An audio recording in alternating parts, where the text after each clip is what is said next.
நல்ல காரசாரமா தக்காளி பூண்டு ஊறுகாய் செய்யலாமா? இது வந்து சைட் டிஷ் மட்டும் இல்லாம மெயின் டிஷ்ஷாவே நீங்க சாதத்துல பெசஞ்சு சாப்பிடலாங்க.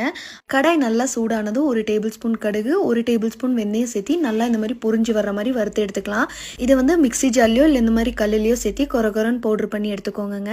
ஊறுகாய்னாலே நல்லெண்ணெய் தான். இன்னைக்கு விவசாயி பிராண்ட்லேருந்து நல்லெண்ணெய் தாங்க நான் எடுத்திருக்கேன். நீங்க அவங்க கிட்ட 2000 ரூபீஸ்க்கு பர்ச்சேஸ் பண்ணீங்கன்னா தியா விளக்கு ஃப்ரீயா குடுக்குறாங்க. அது மட்டும் இல்லாம ஒவ்வொரு ஆர்டருக்குமே 50 ml ஆயில் போட்டு ஃப்ரீயா தராங்கங்க. கண்டிப்பா இந்த ஆஃபரை யூஸ் பண்ணிக்கோங்க. கடாயில 1/4 லிட்டர் நல்லெண்ணெய் சேர்த்துட்டு 1/4 டீஸ்பூன் கடுகு சேர்த்துட்டு நல்லா பொரிஞ்சதும் 1/4 கிலோ பூண்டு வந்து சேர்த்திக்கலாங்க. ரொம்ப பொரிய விட்டுறக்கூடாது. இப்போ வந்து 2 டேபிள் ஸ்பூன் மிளகாய் தூள் சேர்த்திக்கலாங்க. கலருக்காக 1/4 டீஸ்பூன் வந்து காஷ்மீரி மிளகாய் தூள் சேர்த்தி நல்லா வந்து கிளறி விட்டுக்கோங்க. அடுப்பு வந்து ரொம்ப சிம்ல இருக்கணும். 1 டேபிள் ஸ்பூன் வந்து பெருங்காய் தூள் சேர்த்திக்கலாங்க.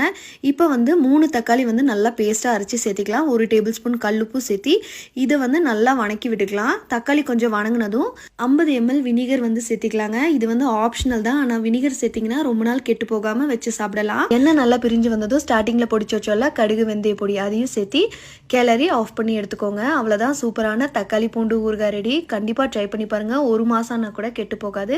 ட்ரை பண்ணி பார்த்துட்டு எப்படி இருக்குன்னு சொல்லுங்க. தேங்க்ஸ் ஃபார் வாட்சிங்.